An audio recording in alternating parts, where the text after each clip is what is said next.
Om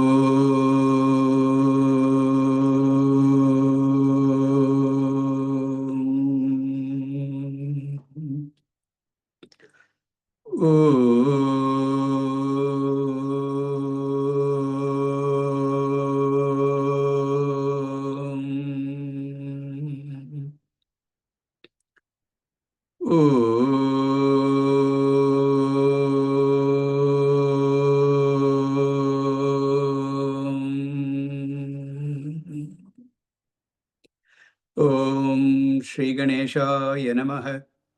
Om Shri Saraswatyai Namaha. Om Shri Gurubhyo Namaha. Sada Shiva Samarambham Shankaracharya Madhyamam Asmadacharya Paryantam Vande Guru Paramparam. Shruti Smriti Purananam Alayam Karunalayam Namami Bhagavatpada Shankaram Lokashankaram Samasta Jana Kalyane Niratam Karunamayam Namami Chinmayam Devam Sadgurum Brahma Vidvaram Sadgurum Brahma Vidvaram. Om Partaya Pratibodhitam Bhagavata Ayanena Swayam Vyasena Kraditam Purana Munina Madhye Mahabharatam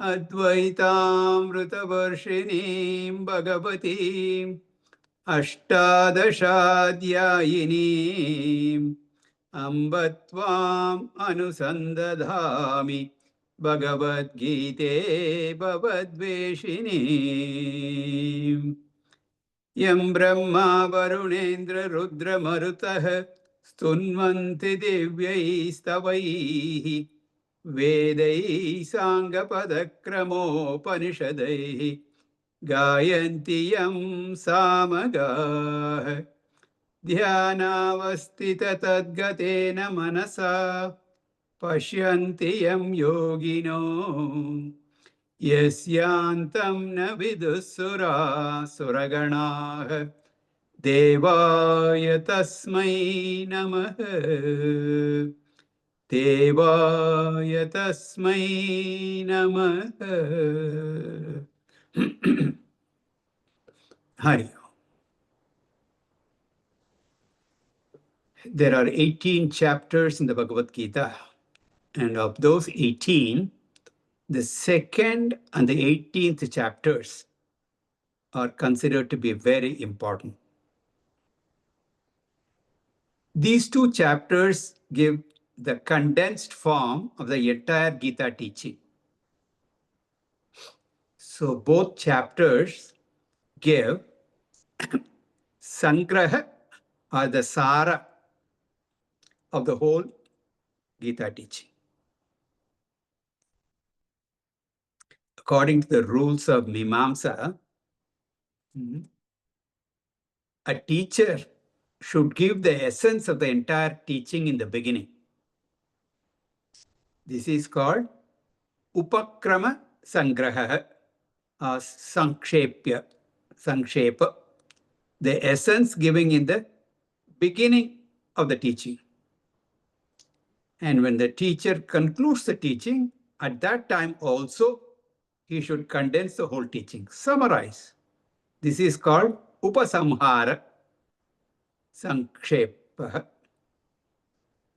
So these two chapters are the biggest because they present a synthesis of whole teaching. Now, the second chapter can be classified broadly into 4 topics. The first topic is Arjuna's Sharanagati. Arjuna surrendering at the feet of the Lord. as a teacher. The second topic is Karma Yoga. Karma Yoga, which is the first stage of spiritual life or religious life. The third topic is Jnana Yoga, or the second stage of spiritual life, the philosophy behind the religion. And the fourth topic is Mukti, or liberation. These are the four topics. They're not given the same sequence as I listed. He talks about Jnana first, and then he talks about Karma Yoga.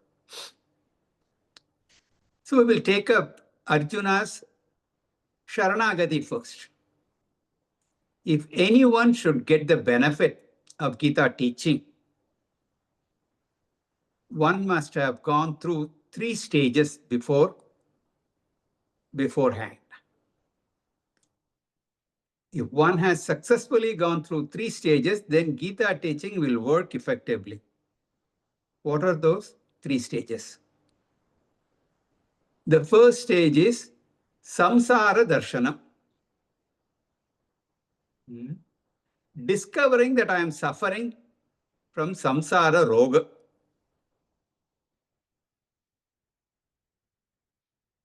Discover that you have a problem. Many people think, I'm doing just fine, thank you. Everything is fine. Health-wise also, if you just think, I'm doing just fine, I don't have to go for my routine physical. I'm just feeling fine. I don't have any problem. Preventive medicine does not talk about that. What do you know? Sometimes you go for your regular routine physical and something pops up. And when it happens that way, you catch some of those things in the early stages. So some people are like that. And in this life, same thing. Some people say, I don't have any problem. I'm not a samsari. So the first stage is discovery that I am a samsari. Then the second stage is Karpanya Bhava. Karpanya Bhava. Discovery of helplessness. I know I have a problem. And I want to get rid of that problem. I have samsara. I want to get rid of the samsara. But I don't know how to do it.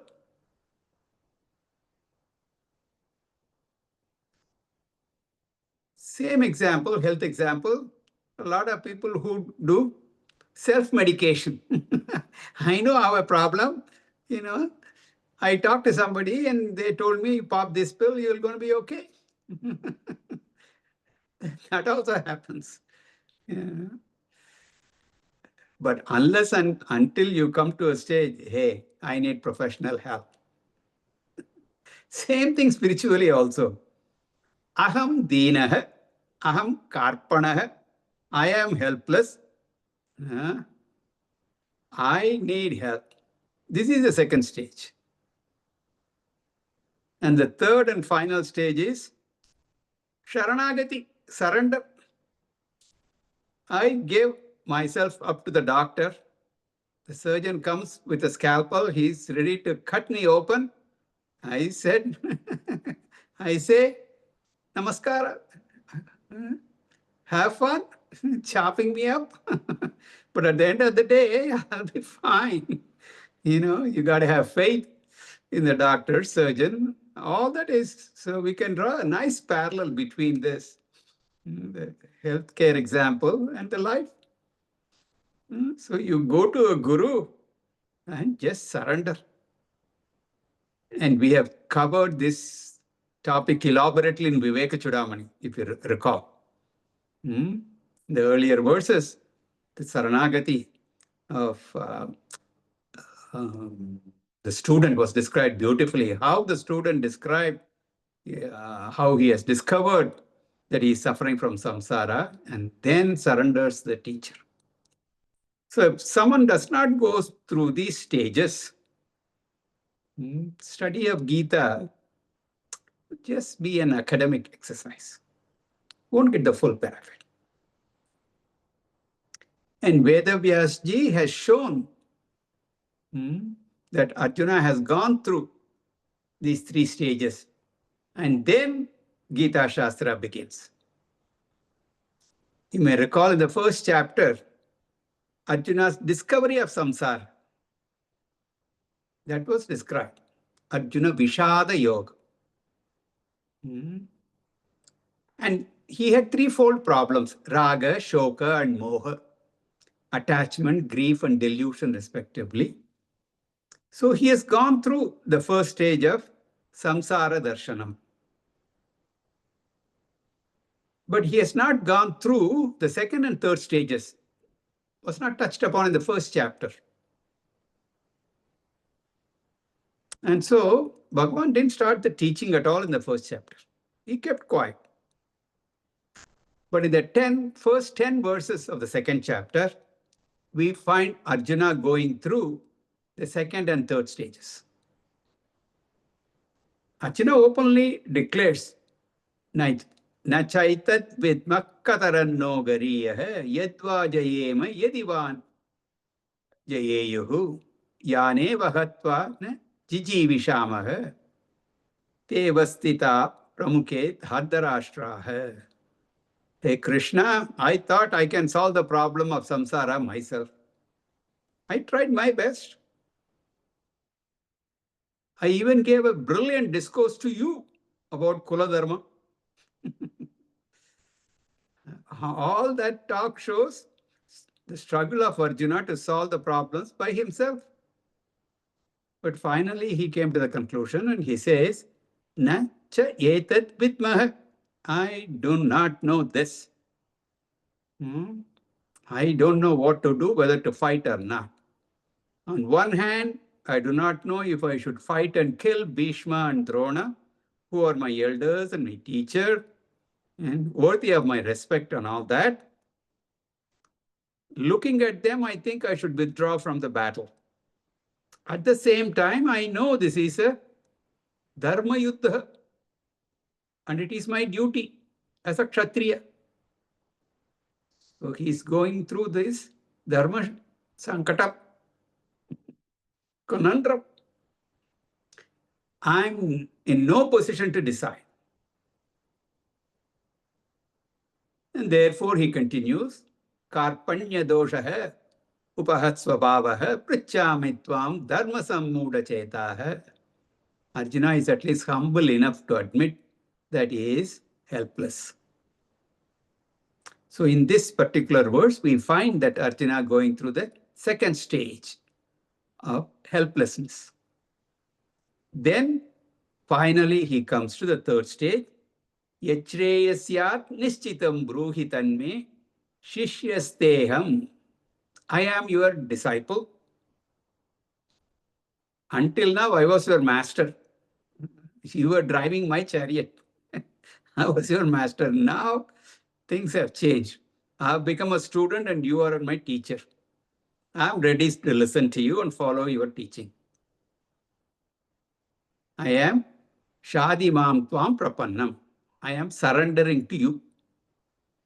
This is called Prapatti or Sharanagati, surrender. So with this verse, Vyasacharya conveys a very important idea, that is, a spiritual seeker needs a spiritual guide, a guru. A lot of misconceptions regarding the role of a guru. Many people think having a guru is optional. Not really necessary. But our scriptures categorically say no, guru is a must.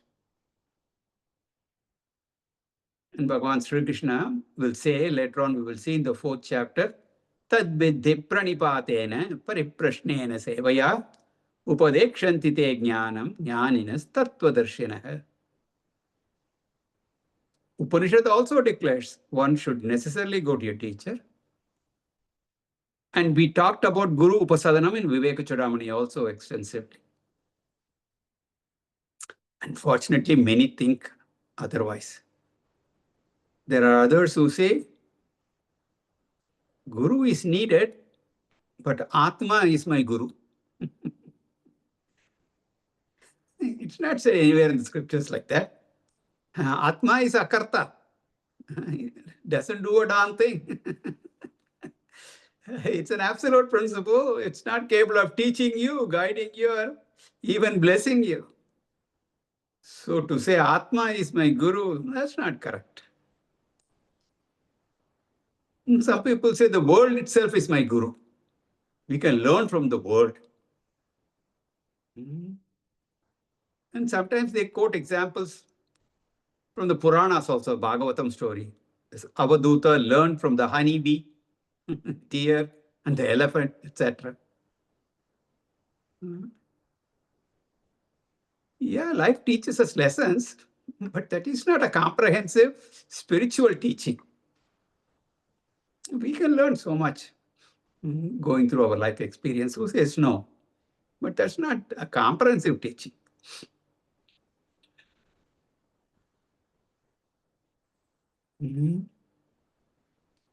The world is available in front of us, but we may not learn it the proper way because we interpret the world according to our misconceptions, colored glasses.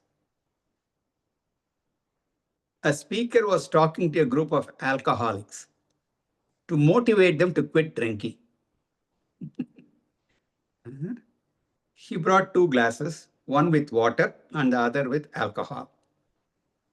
He dropped an insect into each of the glasses. The insect that was dropped into the water glass survived. The insect that was dropped into the glass of alcohol struggled and died.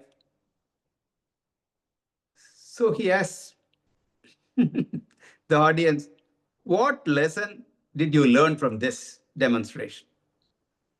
One smart fellow said, if I drink alcohol, it will kill any insects that are in my stomach. Any germs in my stomach will get killed. I will not have any more stomach ailments. So such interpretations are possible. This fellow who is prone to drinking finds some excuse to continue drinking. That's how we misinterpret the word. So for the right interpretation, we do need a guru. So Atma, the world, cannot replace a guru. Then there are others who say, how come there are some people who have become wise and they didn't seem to have a guru? They give some examples of Mahatma. If at all there are some who have done so, one, they are exceptions. And an exception should not be generalized as a rule. And further, that Mahatma would have had a guru in prior birth. This teaching is not in only one janma. This takes several janmas. So he would have had a guru listen to the teaching.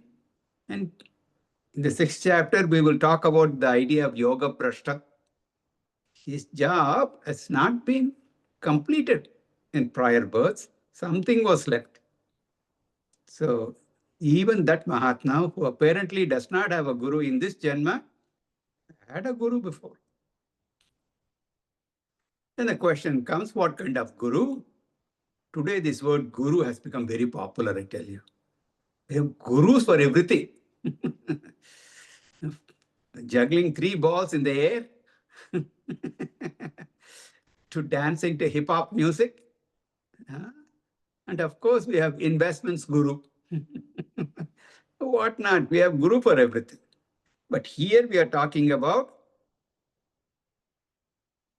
a spiritual guru. We are talking about spiritual knowledge. We need consistent teaching, communication, step-by-step, systematic teaching, not for 1, 2, or 3 40-minute sessions, but for a length of time. In the secular field, we don't have any problem. If you want to become a doctor, that requires about 20 years of studies, 12 years going through high school, then 4 years of undergraduate work, another 4 years graduate work in medical school, and then another 4 years doing residency and all that.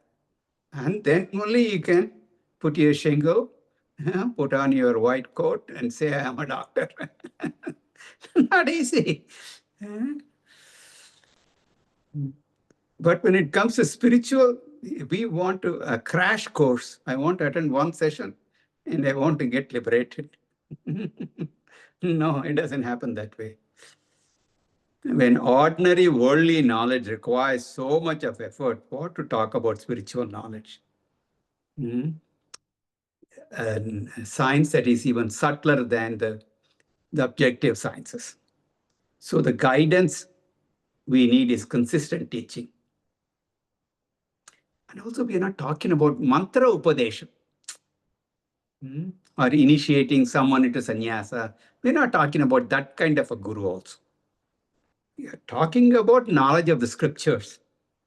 Therefore, I need a live teacher also, who is available for consistent interaction for a length of time.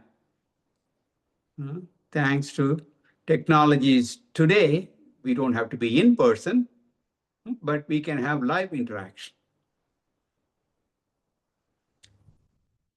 Transference of some power may be affected by touch or darshana, but not transfer of knowledge. Touching will not help, seeing will not help, changing clothes will not help. What is needed is consistent teaching. That's why Bhagavan Sri Krishna did not use any method like this to give knowledge to Arjuna. The middle of the battlefield, time is of the essence. He didn't take any shortcut.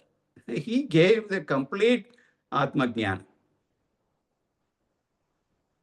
And the teaching was also not a monologue. It was a dialogue. He allowed Arjuna to ask questions. Every time the teacher asked, have you got it?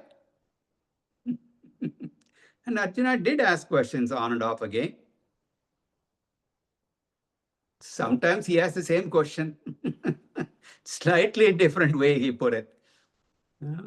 So you can imagine how much patience a guru needs. Guru word itself is derived from the root guru, meaning to teach. Teaching what? Atma Tattva. Another definition is the letter Gu stands for darkness. Root means eliminator. So the one who removes darkness or the ignorance, darkness of ignorance, he is called a guru. To such a teaching, to such a guru, a student must surrender.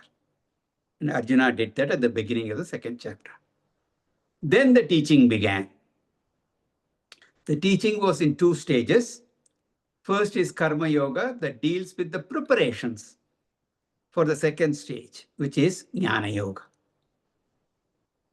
Karma Yoga is a lifestyle of healthy dependence that will later lead to independence. An irreligious lifestyle will be unhealthy. In that, one gets caught up in life, not knowing how to get out of it.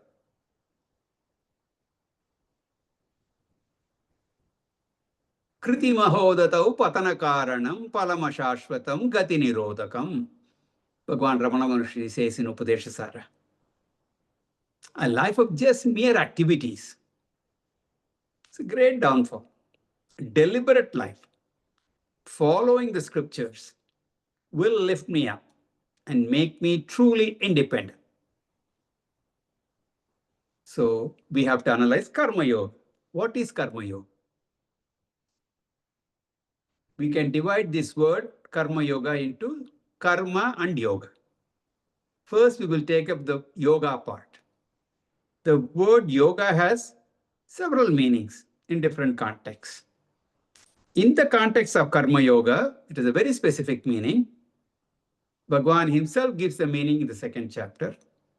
He has given a couple of definitions. He defines it. Samatvam yoga uchyate. Learn how to maintain samatva, balance, equipoise, equanimity of mind, all that. This means a healthy response to different situations in life. How can I maintain this balance? When the situations in life create so many problems for us, and it triggers various reactions. Frustration is there, guilt, anger, depression, so many emotions come. Throughout the day, the mind goes through a lot of turbulence. A life of karma yoga avoids such turbulence. It helps you to maintain a balanced mind. How do we do that? Everybody wants that only, want to have that kind of a balance. But how to do that? To that, we have to remember certain fundamental facts. First is, our life is a mix of sukha and dukkha. It's not 100% joy, and it's not 100% sorrow. Combination of both only. Nobody can avoid this dvandva, these pairs of opposites. Because we have taken this birth, the Manushya Janma is because of both Papa Karma and Punya Karma. And so the phalas will be for Papa, suffering. Punya Karma, you've done something that will give you joy. So life will be a mixture of that. No one can avoid pleasure and pain and just be happy all the time. No can do. Even when Bhagavan comes down and takes avatar, comes down as a human, even he does not escape.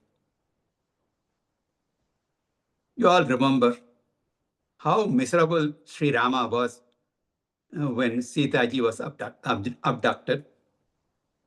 Joy and sorrow, mixture is life. Therefore, scriptures do not teach us a method of avoiding pain, but only teach us a method of efficiently dealing with them. How efficiently to manage them. Intelligently react to both joy and sorrow. Even a Jivan Mukta has to go through them. And we just talked about it in yesterday's Panchadashi class. So a Jnani does so because he has immunized himself to deal with them. So he knows how to respond. And the second fact to remember is that future is not predictable. We cannot predict whether tomorrow we will get pleasure or only pain. Any outcome depends on so many factors. You can predict only if you know all the factors, and you also need know the prediction model. Both of them you should know. And we all are not sarvajna. We don't know it all. We are not omniscient, but we are alpajna. We know a few little things. We never know what's going to happen. Even with all the advances in science and technology, we still have a lot of surprises with the weather forecast. I was surprised myself twice this week. No rain was forecast. I had planned to go for my morning walk. Right at that time, it started raining. As if it was just waiting for me. No forecast. For a stretch of 10 days, no rain. Life is unpredictable. Future is unpredictable. Let's wait and see what this artificial intelligence can do. We'll see. Anyway, the third fact is that there are many situations that are beyond our control, even if we have knowledge. Assume we have perfect knowledge. Because we are not omnipotent, we are not all powerful. We cannot control the situations. So many things. We just went through this coronavirus pandemic. Even though the epidemiologists were able to predict how will it spread, those models were there. But we did not control its spread worldwide. So third fact is that many choiceless situations in life. They're difficult. We would like to avoid them, but we may not be able to avoid. So once we have understood these three facts, then we can change our attitude towards the present as well as the future. Most of our mental disturbances are due to our anxiety and fear about the future. Once I know future is unpredictable, and even if you anticipate it, it may not be avoidable. I decide to face the future when it becomes the present. You just cross the bridge when you come to it. Of course, you can hope for the best, but plan. Be ready for the worst. The second type of attitude we need is when there are choiceless situations, unavoidable, uncontrollable situations, I have to prepare my mind to go through those situations. If it is avoidable, some options may be open to us, and definitely we should pursue those options. If not, your mind should be prepared to accept them as they are. Being ready for the worst in the future and accepting choiceless situations are two ways to gain samatvam, a balanced mind. See, you cannot strengthen the mind when the crisis is on your hands.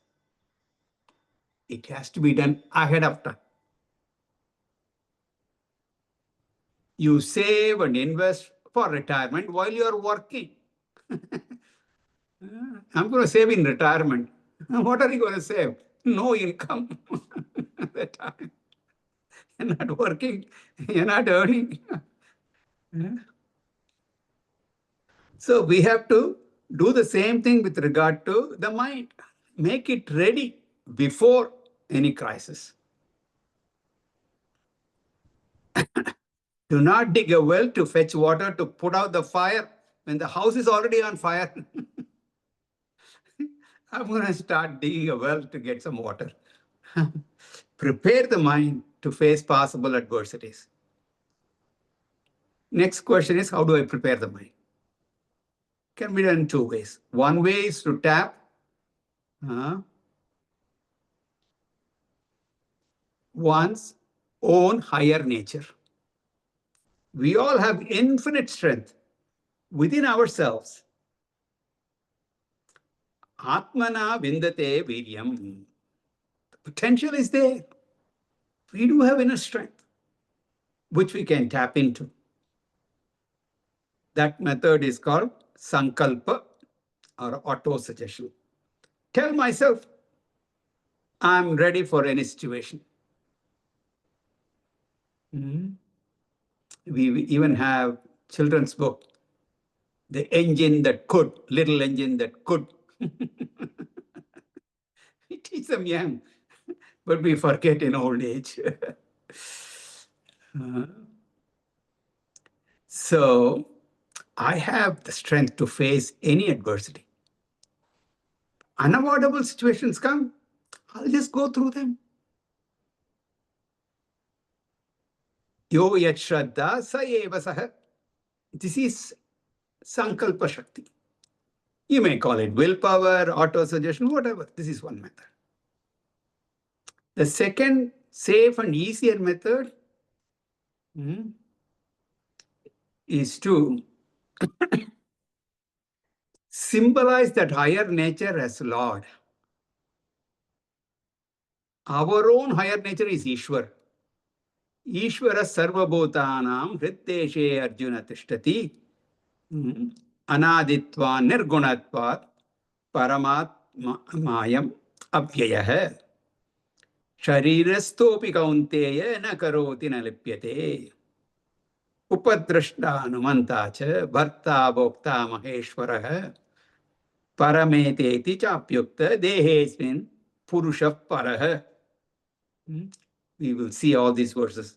These are Gita, from Gita only, from later chapters. The Lord is my own higher nature. So instead of tapping from ourselves, our higher nature can be symbolized as the Lord outside. We can choose the Lord in any form as Ishta Devata, and I draw strength from God. So I pray, oh God, I cannot avoid the difficult situation. If that is my prarabdha, I am to face it. What I want is to not change the law of creation, but give me strength to live according to law. I can invoke the Lord in my own heart, draw the strength to face the situation. Either through Sankalpa Shakti or Bhakti. We can develop the strength to avoid the anxiety about the future. Accept choiceless situations that are presented to you. Maintaining samatvam was called yoga. Now let us take the other part, karma part. Karma word again has many meanings. Results of action that have not been experienced during one's lifetime, but to experience later, that is also called karma. But in the present context, karma means action. Simple meaning. Karma or action can be broadly classified into two types. One for material benefit, selfish actions, sakama karma, self-centered actions. The other type of action for spiritual benefit, for spiritual refinement, spiritual purity, spiritual fitness. Adhyatma samskara, nishkama karma, selfless actions. Let us take the sakama karma first. Scriptures point out, and so does Bhagavan Sri Krishna in this chapter, one should reduce sakama karma as much as possible. Because material benefits have many doshas. Many flaws are there. We can talk about 3 defects in material benefits. One is that all of them are mixed with pain or sorrow. There are no pure pleasures. Dukkha mishra. It's always mixed with pain. And again, this point will be made later in Bhagavad Gita itself. Acquiring material things or pleasures entails a lot of pain. To get them, the effort to get what you want, that involves pain. For the sake of accumulating wealth, to give security, man works, and works. While working, he cannot enjoy. Then finally, he can stop working. And he has accumulated enough savings and investments. And in that process, he has also acquired blood pressure, diabetes, ulcers. So he has to control salt, sugar, acidity, everything. With all these diet restrictions, he cannot even enjoy food. Then he's worried about preservation of his investments. One post on Truth Social, 100% tariff on China. Stock market dips 3%. Oh my God. This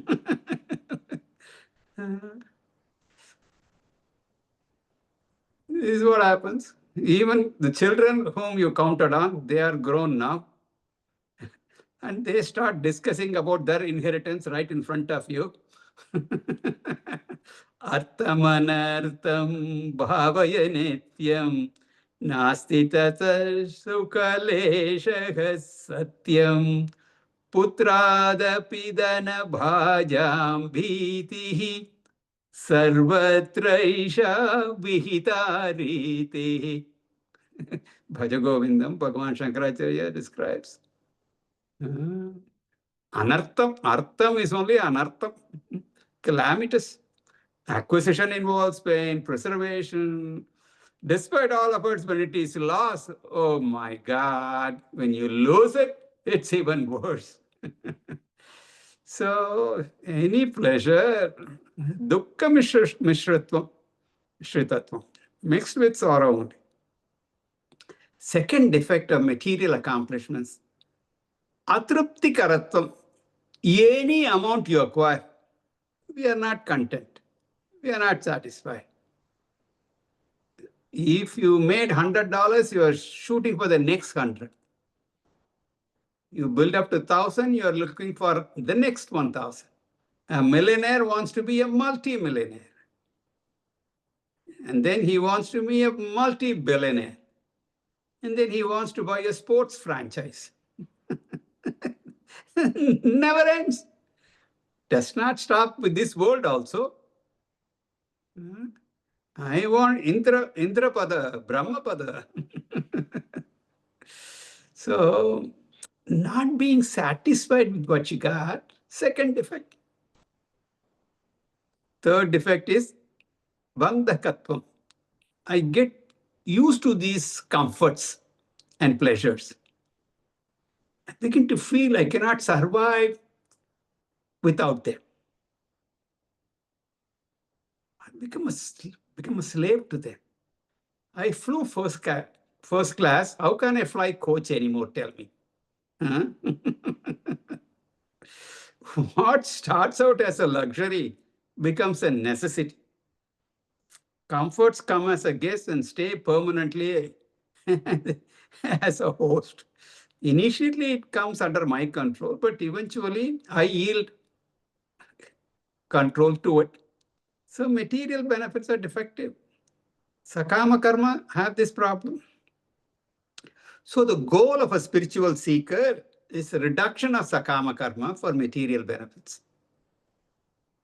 Total cessation is not possible because we do need money for food, clothing, shelter, basic necessities.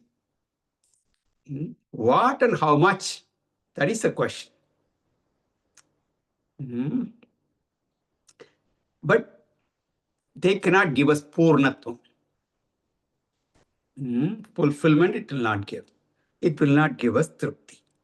So you be mindful of that.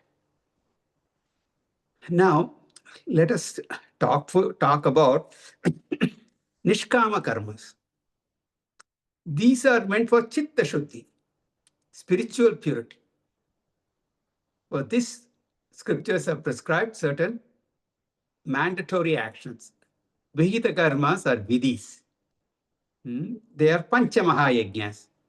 This set of 5 karmas every householder must do. It's no choice. Deva yajna, Pitru yajna, Brahma yajna, Manushya yajna, Bhuta yajna. They said directly in the Vedas and indirectly in Bhagavad Gita also. Deva yajna means worship of the Lord.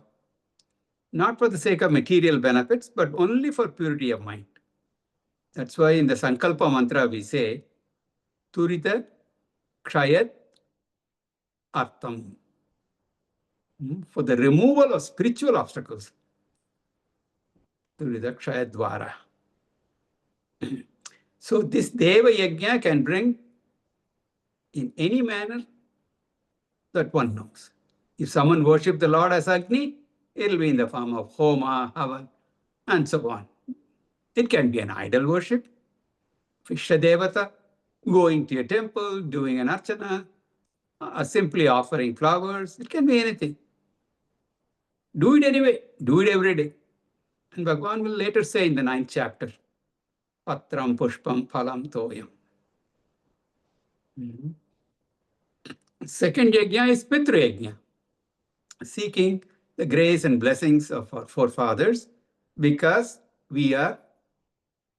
of them we are here. Whatever the body we have is the gift from our parents, who in turn got their body from their parents. Unlike that, the entire lineage. So we should prostrate to our parents daily when they are alive, then perform Shraddha Karma, Tarpana, and so on. This is called Pitru Yajna. The third is Brahma Yajna or Rishi Yajna. Brahma means Veda. It's an expression of our gratitude to our rishis because of whom we have inherited this knowledge. Whether we make use of it or not, it should be preserved for the next generation. Brahma Yajna ritual is there. We offer Tarpana to each Veda, various rishis, and even Rishi Patnis. Brahma Yajna is propitiation of Vedas, also propagation of Vedas, of the knowledge. Fourth is Manushya Yajna, service to humanity. If I am living now, it's because of contributions of many people. If I am wearing a cotton shirt, so many people have contributed before I could put the shirt on. If I'm sipping my afternoon tea, I should remember all those people who made it possible. Is it possible for anyone of us to do anything without the help of so many other people? So Manushya Yajna is popularly known as social service. Very popular these days. Much talked about. Finally, Bhuta Yajna, worship of other beings like plants and animals. This could be in the form of feeding cows, crows, and so on. Protection of our trees, rivers, mountains, our environment. Finally, people have discovered environmental protection. The Hindu culture has always respected and protected the environment. These are all part of Bhuta Yajna. Pancha-Mahayajnas come under Nishkama Karmas. These actions are not for material benefit, but only for spiritual progress in the form of purity of mind. So a person must reduce Sakama Karmas, diligently follow the Nishkama Karmas, and avoid any prohibited karmas. The benefit is purification of the mind. So Bhagavan says, Buddhi yukto jahati hai ube sukrita dushkrite tasmat yogaya yujyasva yoga karmasu kaushalam. So karma yoga is skill in action, dexterity in action. What is the skill? Choosing the action for spiritual benefit. That's the skill. This is what I call healthy dependence. When actions are used for material benefits, it's an unskillful way of action because such actions bind a person. A person becomes a workaholic. Even after retirement, he starts consulting. I'll do some consulting work. Or you can devote your time to spiritual pursuits. The choice is yours. Even that will be possible only if you had acted with skill. When I live a life of karma yoga, I know how to enter action, but I also know how to get out of it. Then I'm ready for jnana yoga. So this is a second topic, rather an involved topic. Third topic covered is Atma Jnana, the only solution to grief. Asocyan anvashochastam prajnavadam cha bhashase gatasun agatasusya nanushochandi panditaha. Bhagavan starts the teaching with this verse. The nature of oneself, Atma Swarupa, is revealed in verses 12 to 25. The knowledge that my true nature is Atma is a solution for grief. It's not one of the solutions, it is the only solution. So the solution is called freedom from grief, or otherwise called moksha. Moksha does not mean going to some place, but it is freedom from shoka, grief. So jnana prapti is moksha upaya. Gaining knowledge is the way to gain liberation. Unfortunately, everyone is not prepared enough for entering into jnana. Any pursuit requires qualifications, whether it is admission to a college or competitive sports. In worldly pursuits, qualifications are required. Then what to talk of knowledge? Self-knowledge, jnana prapti is the final goal. But for that, jnana yogyata is the immediate goal. So we divide our lifestyle into these two stages. First stage is a preparatory stage. Second stage is the attainment of the goal. Karma yoga gives jnana yogyata. It consists of a religious lifestyle. Jnana yoga gives that jnana, and it consists of the philosophy. So jnana yoga is called Samkhya Yoga in this chapter. So that is why this chapter is called Samkhya Yoga. Atma Jnanam is given. So if a person follows these paths, he becomes free. And then he is called Jivan Muktaha. Krishna gives a beautiful description of Jivan Mukta at the end of the second chapter. Prajahati yada kaman sarvan partha manohatan katan atmani eva atmana tushtaha sita prajnah tada uchate. So the characteristics of Jivan Mukta called Sthita Prajna Lakshana is the fourth and final topic covered in this chapter. Arjuna, if you get the self-knowledge, your happiness will not come from Bhishma or Drona or any other external factor. Happiness will come from Atmani eva, Atmana tushtaha, from oneself, by oneself. Advantage is that the presence and absence of external factors has nothing to do with your happiness. He does not care whether the world gives him happiness or not. This idea and the various characteristics of a jnani was covered in the last 18 verses of this chapter. And they also serve as the guidelines for a seeker.